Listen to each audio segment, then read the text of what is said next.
Hi, I'm Donna Patton, and I'm here with Pastor Josh, and you are here for Jesus-Centric Leadership. How are you doing, Pastor? I'm doing great today. So we are talking about this idea, right, of a culture over locks, right? Right, but let's start it out with, help me have a working definition of what is culture. We hear it a lot, but it's kind of a term that's getting thrown around. For the sake of this, how do we define culture? Yeah, I think it's a way that we as people operate in a certain way. It's almost that I don't think about it, I just act in a certain way.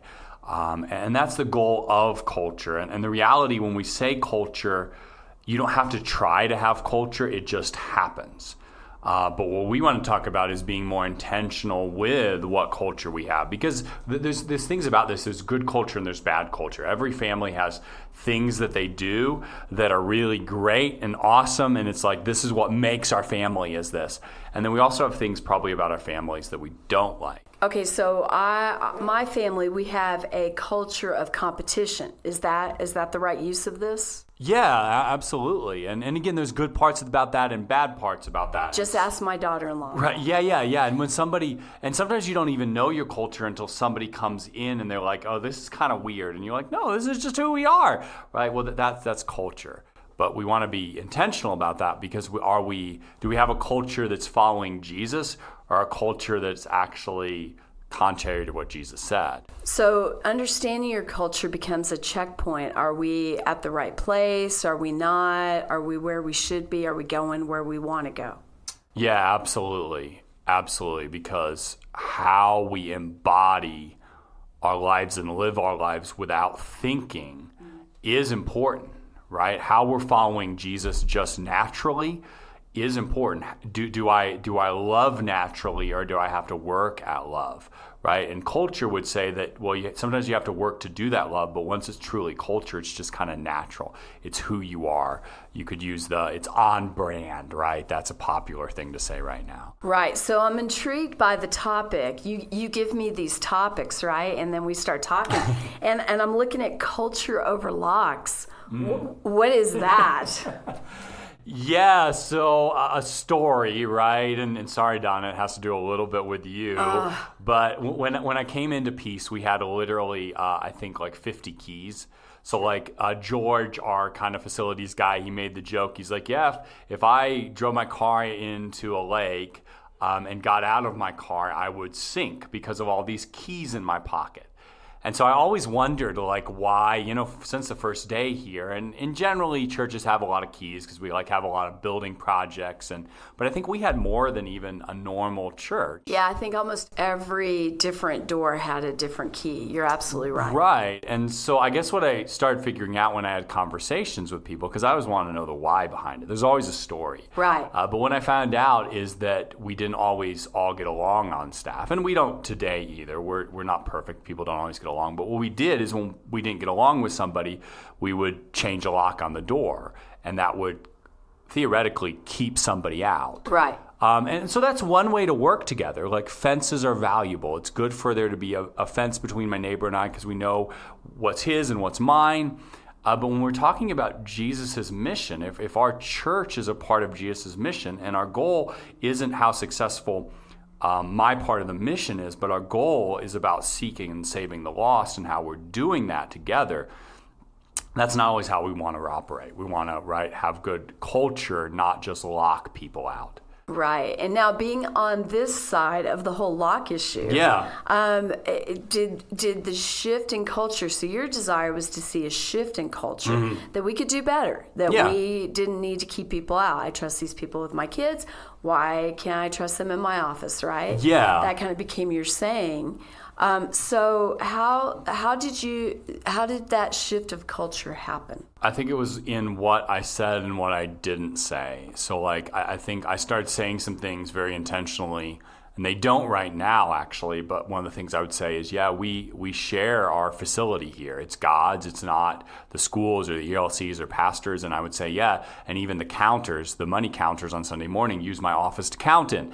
And so that was one of the things that, I just began to say, to speak into how we how we share our spaces and how we share what we have for His kingdom purpose. And, and then it was, things that I didn't say, how I was, I think, active and encouraged others to be active within different ministries, that, be present in the school, or wanting our teachers to be present in the ministry of the church as well. And all those things I think were important to valuing this culture that we have. So again, looking at how the change came to be, then all of a sudden we're leaving our office doors open. There are no more locks. We've rekeyed the building. Mm-hmm. We're on minimal keys now. Yeah. And we just brought somebody else new on staff. And a part-time, they have a space, an office space, and they don't close their door. Nobody's had to say, hey, don't close your door. But they're starting to get on with that culture and understand it. Right? Yeah, because I mean, at some level, it's the understanding that we want to share what we have. I mean, we're using the worship office right now that Jeff and Ellie and Jonathan all share, but we're podcasting in it, right? Because there's a space that works well for it, and they understand that, and we share. And then, the school next week is going to do accreditation meeting, and they're going to use the church's conference room, right? And that's kind of weird for us because they're back in our space, but again, it's a great space for them to use for that. And so how do we utilize our building to share our ministry? But it really comes down to this idea of how are we not just saying, hey, we share this building, but how are we embodying a culture that sees that as normal? Like, I think it's natural now that, it makes sense that the school would use the conference room, right? That it's a space that they can use. Okay, so now that we've worked out all of our therapy issues around locks at peace, how does this tie into leadership-centric podcast, our culture? Just kind of speak a little bit deeper on that. Yeah, so I think a few things. We're going to be going through, 9 different cultural statements over the next 3 weeks with you guys. And those are, unique to us at Peace with Christ. And they're all rooted in Scripture, but we believe they're things that are really important for us as Peace. And I think it's good because it gives us shared common language as we're training volunteers, as we're leading other people, to make sure that we're kind of working together. Because it's one thing to say that we share our building. It's another thing to actually do it. And so what we want to do is we want to normalize certain things that Jesus teaches us to do. And some of them are things that probably you already are very aware of at Peace. Some are ones that you might not. But how do we really normalize that as we're leading people? Because it's going to help you understand more what's important to us at Peace, but also how you lead other people in that. Now, I said in my family, we have a culture where we love to play games, and we're very competitive. My daughter-in-law doesn't always like that competitive side of me, but she's learned, to kind of love it and put up good boundaries like, hey, we're not going to die on this hill with this game of Catan. Yeah. Okay, so is culture that way? Is culture where I may not always get it, but I can learn it? Is it intentional? Is it unintentional? Speak a little bit more about that. Yeah, again, I think it's when we think about following Jesus, there's some things He wants of us, and sometimes it is very natural. Sometimes it's very, well, for instance, we'll take this. Jesus kind of restated the 10 Commandments. Very popular verse, right? Jesus restated the 10 Commandments as this: love God, love others. And what's interesting about that is that really is, I think, a cultural statement. Yeah. Right? Jesus isn't setting a rule. He's not setting a line. And so we can go back to like the locking the doors or this one. We lock our thermostats up, and we're working on this. This is going to be changing, but we lock our thermostats up in each classroom. And basically we tell each of our teachers, hey, we trust you with kids, but we don't trust you to touch the thermostat, so don't. Now, the reason for that, we have actually a really good reason for that at Peace. The reason why we don't let them is because the rooms are shared. So when one teacher touches the thermostat, it affects 5 other people. But what we want to do is we want to teach the culture of watching out for each other. But so what Jesus, did with love God, love others, is He really set out this cultural statement that is, it's easy to understand, but it actually is a lot harder to live than the 10 Commandments. Like when the 10 Commandments are don't murder, don't kill someone, don't commit adultery, like that's pretty cut and dry. I do or I don't. But love love is really, really hard, right? Yeah, and we've had this conversation before. Love gets really hard when I have to love my neighbor and they look different. Yeah. Or I have to love my neighbor and they believe different. Yeah. Or I have to love my neighbor and they don't mow their yard or snow blow the sidewalk. And I do, and I'm getting a little frustrated with that, right? Yeah, and I have to love the people at church that don't always see eye to eye with me, but yet they're my brother and sister in Christ, and I'm called to love them, or I'm called to love this person that I'm leading at work. Yeah. And so I think that's the sense of that culture is both, it can be very accidental, but it's best when we are looking at it intentionally. And I think as we grow in it intentionally, as we grow in our love, it does become easier and more natural to love. But it's not just always, culture isn't always going to, we'll talk through our cultural statements, and all of them aren't going to feel natural to you. Some of them probably will, but some of them don't. But what we're trying to do is we're trying to follow Jesus together in the same way and have a way to talk about it when we're not. Yeah. Why is this such a big deal now? I don't think this is something that the church has always looked at, is this culture piece. Why is it standing out to you as something that we really need to get across? So I would say that it goes back to the idea of, are we able to talk, have some vocabulary to talk about how we're loving Jesus and following him, right? And what does it look like to bring new people into peace and help them grasp and understand what we're about? Like we brought on a few new staff members, but Jeff had been here for a while, so we knew a lot of our culture. But bringing in Joe, like from somewhere else, do we have a way to explain to him what the culture is? And then hopefully he's going to see it. But the idea of culture is there's always things that happen in peace with Christ that match and don't match our culture. But do we have a way of calling that out? Like with our staff member, if we have somebody that's not embodying one of our cultures and he sees them and he's like, oh, it's really cool that this person is doing this.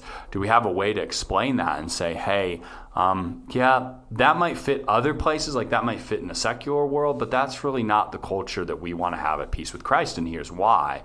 But when we have these statements, it makes us easier to discuss them and talk about it. Yeah, and it's not always what I have to do, but it's about what I get to do. Yeah. We don't want to live on the law side of it. We want to live on, I get the privilege to serve with you. I get to love you, and I want us to be going in the same direction. Yeah, correct. And I think there's a lot of, when we talk about culture, there's a lot of ways that you get to be yourself within that. Right? That you get to be who God has uniquely wired you. Like one of our values we'll talk about is grace. And I think how certain people show grace is different. But there is an opposite of grace that I think can be pretty clear. There is, judgment. There is looking down on people. There's a lot of things that don't fit into that culture. And it gives us the ability to talk about those when something's off. That we have a way, because we kind of know what our culture is. I think most people, if you've been around peace for, 2, 3, 4 years, you kind of know what culture is. You know when something this doesn't feel right. A lot of people will say that this doesn't feel right or there's something wrong here. But when we can have our culture embodied, we can kind of put words around it to describe why it feels off, why it doesn't quite match what's going on. Yeah. All right, so one other thing I want to touch on, you keep talking about values. Why are more and more churches talking about values in the midst of their culture? Like, why is that a big deal? Because the values set the culture. Like the culture is just what is. Right? It just exists. You have a culture, whether you realize it or not. But values is kind of the way that we talk about this is how we embody following Christ here with these values. This is what our culture looks like because we're following Jesus.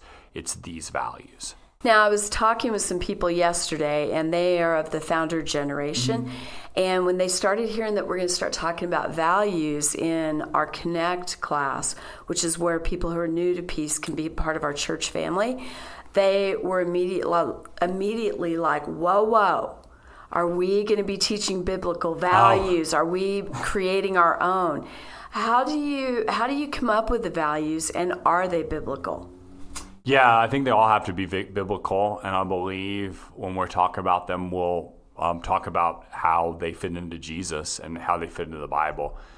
So yeah, they absolutely have to be biblical, but I think the reality of it is a lot of times biblical values means more about right and wrong. It means more about the rules. And sometimes we miss that Jesus wants us to love others, and that's complicated and difficult. And so, yeah, when we talk about our values, they are going to be all biblical, but it's not just right and wrong, morality. It's not just that. It's really how are we following Jesus together and embodying that love that he's called us to have for him and that love that he's called us to have for God. I'm going to throw a curveball at you. Great. All right. Let's go. What was the culture that Jesus had with the disciples? I think I'm going to know that one right off the bat. And what would you say his top 3 values were with the disciples? Why don't you answer the first one since you have it, and then I'll think about the top 3 values. Well, I think the culture was exactly what he said: to love God, love others, right? And probably the third, to share the Great Commission, to go make disciples. Yeah. So now back to you with the values, or did I leave something out? No, I think that's pretty good. Okay. But yeah, Jesus's values. I think it's really the same. With the disciples. Yeah, with the disciples. I think, one of them we see as a real big value of relationship. Like, that's something we're going to be talking a lot on the podcast. We see Jesus valuing relationships. He said, not just come follow me, but really what he's inviting them into is doing life with him, like for them on an everyday basis. And so I think that was huge. I think a relationship with God was really big for him. I think we see grace come out time and time again with the disciples, right? Peter messes up, he denies Jesus, and what does Jesus do? He comes after him with grace. He doesn't just say, hey, I'm over here if you want grace. He really says to him, he comes after Peter with grace, right? And so I think, those are some that we see in Jesus. And, his dying on the cross is embodiment of that value of grace as well. Yeah, great. And that drove his ministry. That is what he built his Father's church on. Yeah, absolutely. Yeah, and I would just say, I think for us as leaders, as we're thinking about, our leading our families and at work and possibly in the church and whatever that looks like, I think it really, I really want to drive home the fact that like culture can be intentional or unintentional, right? Like I'm going to create a culture with my kids regardless of what I do. And what is that culture? Is it a culture of a dad who will drop everything and play on the floor with them? Right, that's a culture. Right. Or is it a dad who's always on his cell phone, which I can fall into that trap too, right? Like those are the things that I do as a leader. Part of what I have to do is I have to be intentional about the culture that I set. Right? If I want a certain culture, it's my job as a leader to make sure that I'm intentional with that. If you want a culture at work, if you're leading people, of approachability, right? If that's important to you, you're going to have to model approachability. You're going to have to receive people when they want to talk to you. You're going to have to do that. Whereas if you want a culture of, you have to set a meeting with me at this exact same time because I don't want to be bothered. And again, there might be value in that culture, but we do have to be intentional about what we want when we're talking about leading people. And the same is true in the church, right? We don't just follow Jesus just because Jesus says, come follow me. Right. We have to be intentional about how we are following Jesus and how we're leading others to do that same thing. And then to see it as a privilege and a way we get to love people to him, right? Yeah. Wow. I'm excited and interested as we delve into values. And I'm Donna Pattons, Pastor Josh, and we look forward to seeing you to the next episode of Jesus-Centric Leadership.